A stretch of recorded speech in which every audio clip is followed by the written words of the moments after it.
I'm delighted to welcome you to the release of Tavleen Singh's new book, India's Broken Tryst, which is actually a big India book, is how I see it. It has its theme cut out, a terrific narrative, and it is readable enough to draw in and grip any reader. There have been very many books that have tried to encompass the Indian reality. Ved Mehta's Portrait of India was a fine book, but long back in the 70s. Tavleen is of course an iconic journalist. She has been in journalism for the last 4 decades and more, I think from 1974. She's a TV host and a frequent participant on debates, and she's also a columnist. Unusually, for an English columnist, she's not being translated but writing a fresh Hindi column every week, 2 columns. Madhu Trehan has also been in journalism. She's also an iconic journalist for more than 4 decades, if I'm correct. I think she was associated with the founding of India Today. She was the pioneer in terms of investigative journalism on television. She launched a channel called News Track. There were a lot of stories that she broke, a lot of controversies that were created. And she's also author of a book on Tehelka and got it, one of its, I think, operations, sting operations. We are grateful to her for being here today, and I think we can look forward to a great discussion. I'm keeping it very short. There is a lot more that I would like to say actually, but maybe I'll keep some of it for the vote of thanks. I would invite Madhu Trehan, the lead author, please come on stage.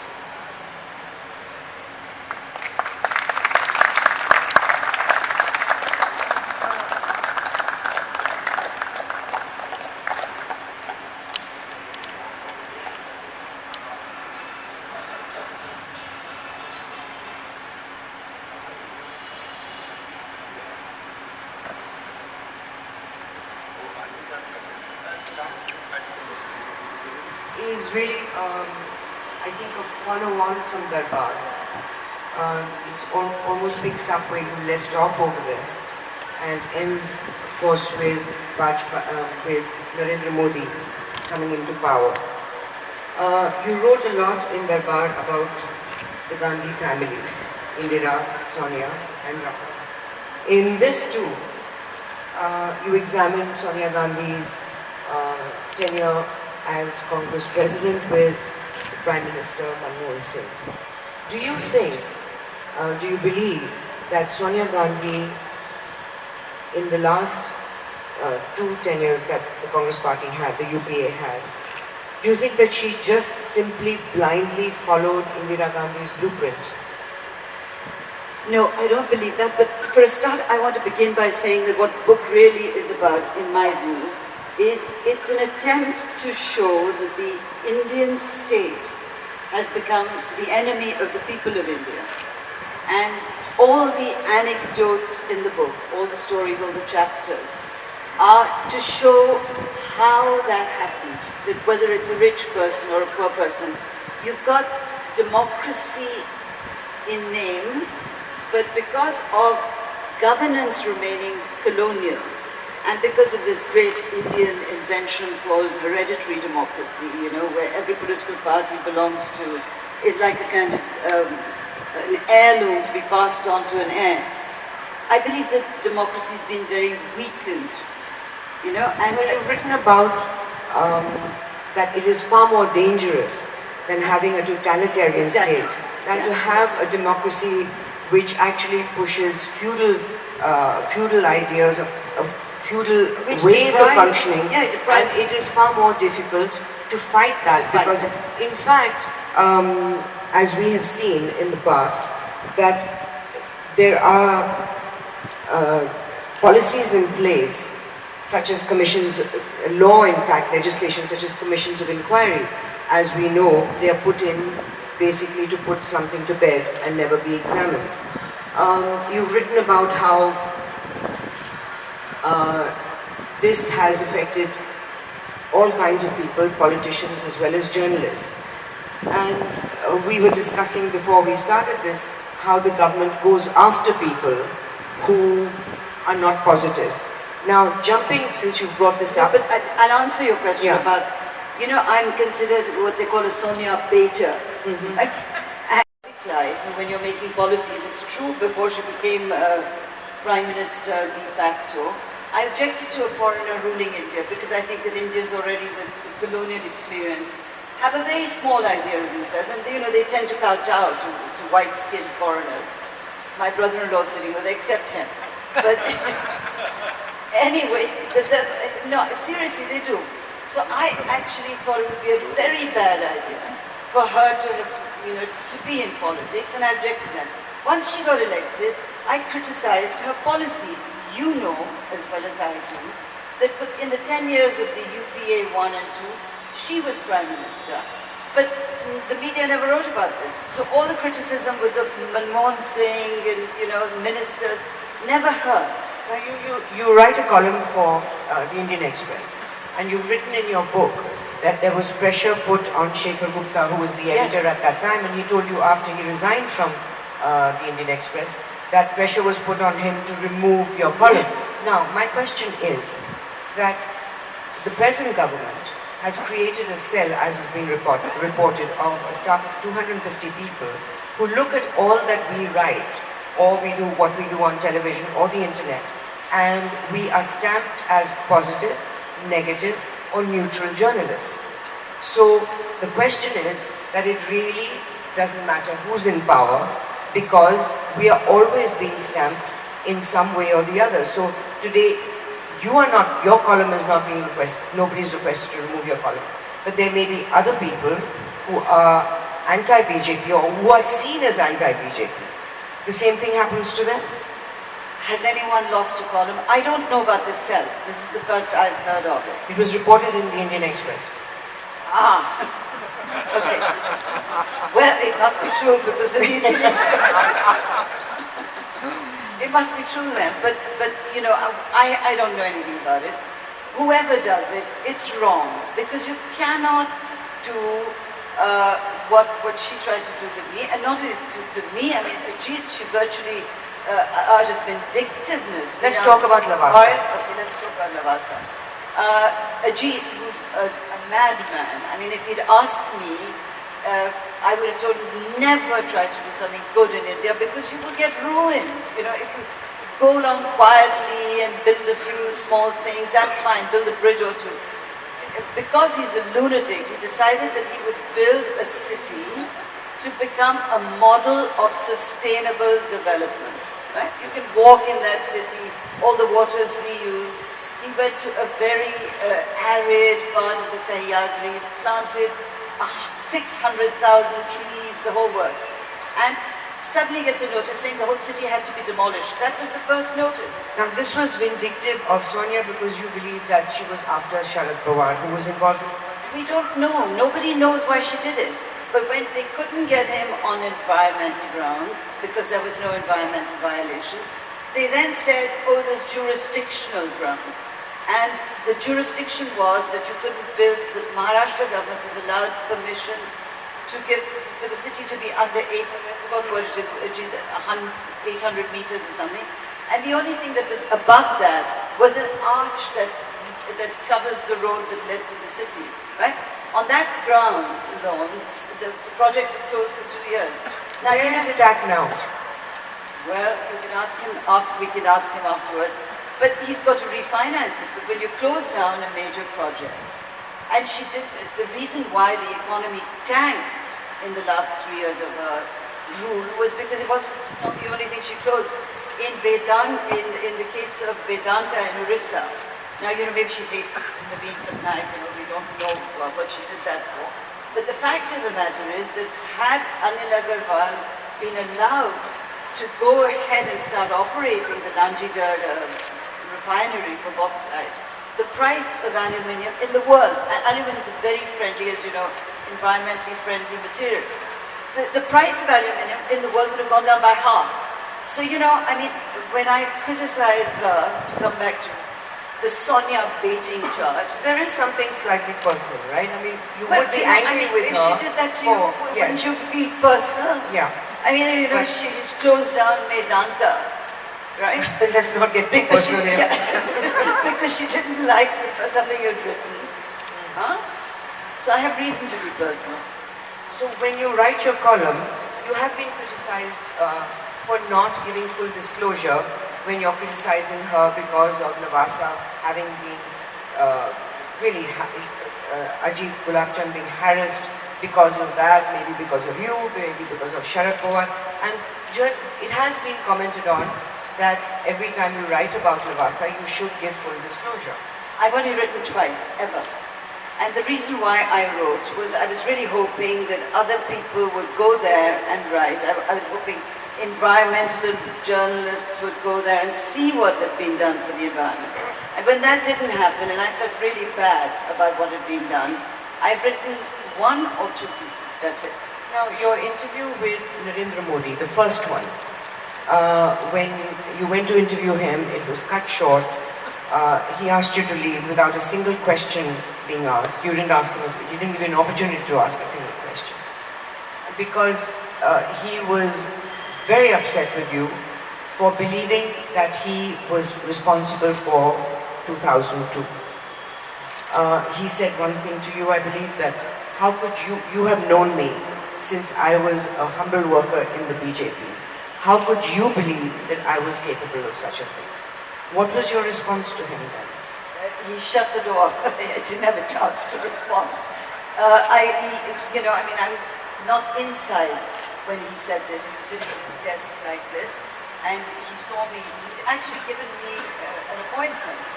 And before I could put one foot into that office, he said this thing, you know, that how could you believe that I organized the rights? Surely you shouldn't have believed that. And before I could answer, he turned away, and That was the end of the that was the interview. end of that incident. Then, interestingly enough, when you wrote a column much later about him and how Lutyens Delhi is getting nervous about a prime minister who's coming not of their class, and that he was an outsider.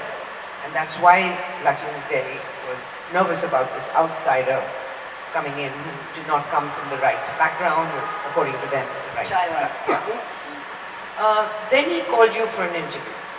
Or he called you to come and see him after you wrote that. Now, what troubles me about that is that what journalists are experiencing is that if you write positive stories or stories that they like, you have access. And if you write something that they don't like, your access is cut off. And that is what journalists are experiencing today. For a start, that happens actually all over the world, as you know. But I think that in his case, because by the way, I saw him recently and I went to give him a copy of the book. And I said to him that his media management was really appalling. And he said he didn't want to manage the media at all and didn't want anything, you know, he wanted to keep his distance really from the media because we demonized him in Gujarat. Let's be completely truthful about this. Can anybody, you know, if you ask a journalist who was the chief minister of UP when Malyana and Hashimpura, etc. happened, nobody would be able to tell you. And that was a lot worse than what happened in Gujarat. 70 Muslim men, the youngest was a child of 13, were shot dead, gunned down in a truck. You know, they weren't just unarmed in a truck, they were arrested. It was like Nazi Germany. The story didn't make the national headlines, we never discuss it. The trial is still going on. And that's not the only case. There was Bhagalpur, there's been a whole lot of incidents of the kind that happened in Gujarat. But the media made it sound as though that was the worst riot since 1947. So I think he's right to stay away from journalists. No, but you're saying that he told you that he doesn't have media management, but he does because he's cut. According to the Indian Express. Well, no, no, according to me, much more credibility. I think. Much more. That was my job. Now I'm really losing this, Raj. Okay. So the thing is that he has cut off access. He has had not a single press conference, not one press conference since he became Prime Minister. His Man Ki Baat happens, which is a one-way street. There has been no communication except with a few select journalists, and that too, very, very few. Manmohan Singh was criticized for his lack of communication to the press, but Narendra Modi has had none, and he has managed us by excluding. It's a very bad idea for him to do what he's doing. I'm actually of the view that if you are the leader of a democratic country, you have an obligation to meet the media. And I actually said this to him when I met him to give him the book, that he must, on a regular basis, meet journalists, and especially when there's a big problem that happens, he must do that even more. So I think he's making a big mistake for which he'll pay. About Rajiv Gandhi's period that you've written about, this Tosco culture, we were called Babalo, administering the country. Now, you and I both went to Vellum. You've also written about the school, which was quite colonial, but less colonial, I must say, than other schools like convents, in the sense that more secular, but as colonial. Yes, more secular. We were exposed to Indian culture to some degree, but today, when you look at what's happening, the people at that time you've written that people who didn't speak English well, who came from Hindi-speaking homes as their first language, were looked down upon. Today, the tables have turned. Today, people like us are looked down upon. Good. It's a process of decolonization that should happen ages ago. Yeah. Today, the person who does not speak Hindi or a regional language as their first language is looked down upon. It is, this younger generation does not have the colonial baggage. In fact, they have a pride of India that our generation did not have. We see our generation, especially the journalists, not the business people so much, and not the other professionals such as lawyers and say doctors or engineers, but journalists where language is a key point in communication and in interviews. A lot of us are completely out of date. Good. I think that, I actually believe that India has been more colonized after 1947 than before. And I believe our generation was the most colonized generation of all, ever since the British came to colonize us. We spoke no Indian languages, we read no Indian books. And, for instance, I give this example often. I've just read an incredible book about partition called Jhuta Sach. An extraordinary book. It's in any other country, it would be a classic, it would be given prizes, etc. It's been forgotten while we go on about a train to Pakistan. So, and I've read a lot of other Hindi writing, which is way better than the sort of rubbish you go listen to in the Jaipur Literary Festival, for instance. And we need this decolonization. We need it. I look at our children are going to grow up as complete, as the Landers of the world, because they speak English badly and they speak no Indian language. Now, one of the issues that you've written about throughout your book, which is full of anecdotes, it is not chronological, so therefore my questions are also not chronological. One of the major issues that you have written about is how India, the people, more than anything else, how much the people have changed. You described it in covering rallies, and what you used to see 20 years ago, 30 years ago, and what you see now, even the way they look, the attitude, the way they behave. And in fact, in News Laundry, where we have a weekly hafta, I spoke about your book, and I spoke about the fact that you wrote about the period with Indira Gandhi where we were always in some kind of shortage. I remember visiting once, and I find my brother eating parathas when he normally eats bread, toast for breakfast. He says there's a bread shortage, or there was a milk shortage, there was always some shortage. But the attitude was extremely one of adjustment. You never complained, you just adjusted. Today, as you said, in many of the other areas that people have changed in the sense of the way they look, the way they dress, the main thing is the attitude. That they will not accept any of the things that go wrong. There is a rage that is now coming forth. The election campaign, because I was trying to understand that whole thing about parivartan. Why did it have so much resonance? And I realized wherever I went, that people were sick and tired of this second-rate country that is being created. It is a second-rate country.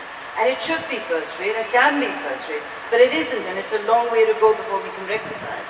Now, for those who've got money, they can afford private health care, private Dr. Trehan, for instance, private schools, the whole I should ignore that. But the fact of the matter is that the ordinary Indian cannot. And you know, they have now become more aware, partly actually in a way, and I was no fan of Anna Hazare, but that started it for that kind of thing to start coming out. Well, he answered the rage. Yes. He knew, I think he felt there was a rage there, and he connected with captured it. it for, Yes. for a moment. But look at Parliament. I mean, it's become Delhi drawing room, you know.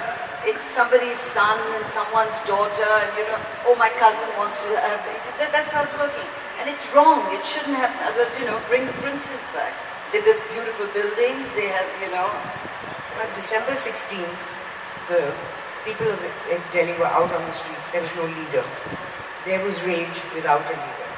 Because, as you've written in your book, everywhere you went, people were fed up, exhausted, and You have a broken justice system, you have broken public services. one of the things I wanted to ask you, throughout your book, you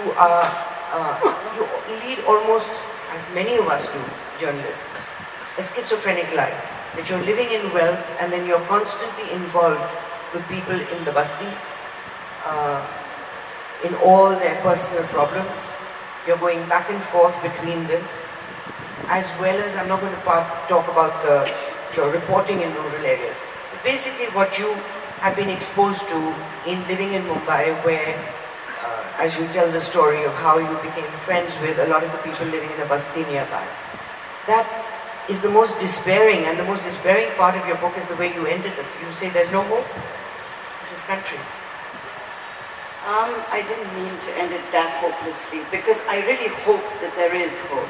And I hope many more people write about these, write books that explain this broken tryst, because you know, this old tryst with destiny thing, it's beginning to sound like a joke in today's India. You know, I mean, look at the story I tell of Surekha coming here to Delhi to meet Sonia Gandhi. This is a girl who has no money, lives on a footpath, because she'd heard from somewhere that Sonia was giving poor people houses.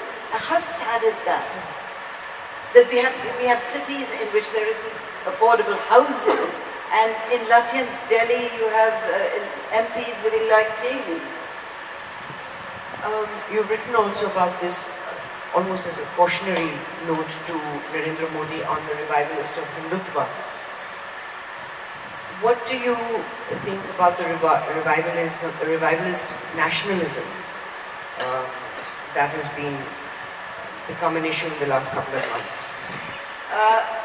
Okay, I'm going to be careful when I answer this. I think the beef bans and all that. Tadleen, you're not allowed to be careful. You're a journalist. Okay, Spill it out. I can't stand the beef bans and I can't stand all this revival thing. But I do believe that Indian children should know about ancient India. And the way we grew up, I knew nothing. Nor did you, nor did probably anyone else. The only connection that some Hindus have with the past was through religion. You know, they read the Gita, right? So I think that a terrible mistake, because again, because of colonization, you know, we have a system set up by the British of mass education to make a nation of clerks. And you know, we've done very well with that. We have a nation of clerks. No, I was asking you more about Yes, so I think that you've and got... JNU and many people No, but you've forcing got- them to say, yeah, Well, that's all rubbish. Chair, That should never that, happen. That's rubbish. That is so just... it took it took the media by storm, or the media grabbed it The as an media is issue. very happy to take it. Grabbed it as an issue. And in the end, Arun Jaitley said that we won the ideological war by getting them to say Bharat Mata Ki Jai. That's all Now, nonsense. distractions, would you say BJP is caught up in distractions? I think that sections of the BJP, because I don't think that the RSS won the last election. I really believe that the election was won by Modi because of Parivartan and Vikas. And the RSS has now crept out of out of everywhere and is trying to utilize the fact that the first BJP Prime Minister with a full majority. But I do believe that the education system in India must be changed. It should have many more, the license Raj in education should end completely. If I was Smriti Irani, I would end, and actually told her, end the University Grants Commission. Let the state run its own universities and just open it up, have millions more schools.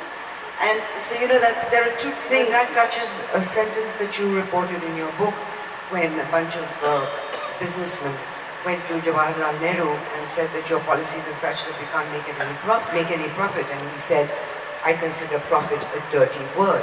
Now because of the laws that exist, that every school has to be a trust, every education has to be a trust, educational institution has to be a trust. People are starting trusts and then stealing from them in order to keep the schools or educational institutions running. And honest people are therefore not opening schools because you either do it this way, taking money out in a backhanded way, or you just lose money. So it's a license Raj. It's a license Raj. So, and I don't think there's any, I don't know of any country in the world, maybe there is, but please inform me if there is, where children have to get admission into school by a lottery system. It's crazy. The word is frightening that instead of insisting that kids go to school, we have put in place a lottery system for nursery schools. What do you think now, in all his speeches during his campaign and even now in his campaign speeches recently, what would you suggest, as my last question, what would you suggest to Narendra Modi in order to actually implement all the policies that he has spoken of for the farmers, for education and for business? For the farmers, and my brother's a farmer, he can answer this better, open up the markets, build the infrastructure, to build those roads and cold storages that will help them bring their produce to airports, to ports, etc. I think the Indian farmer produces food that could be competitive, in the world. For schools, he must decontrol. He's got to actually close down, the controls that exist, and let anyone open it. Have a regulator, to say that if you don't have these things, then we won't recognize you as a school. But allow the schools to be built. Everything is a broken tryst, Madhu. In every area, there's a broken tryst. And we haven't acknowledged it. We just go on about the story of the moment. The media is also at fault.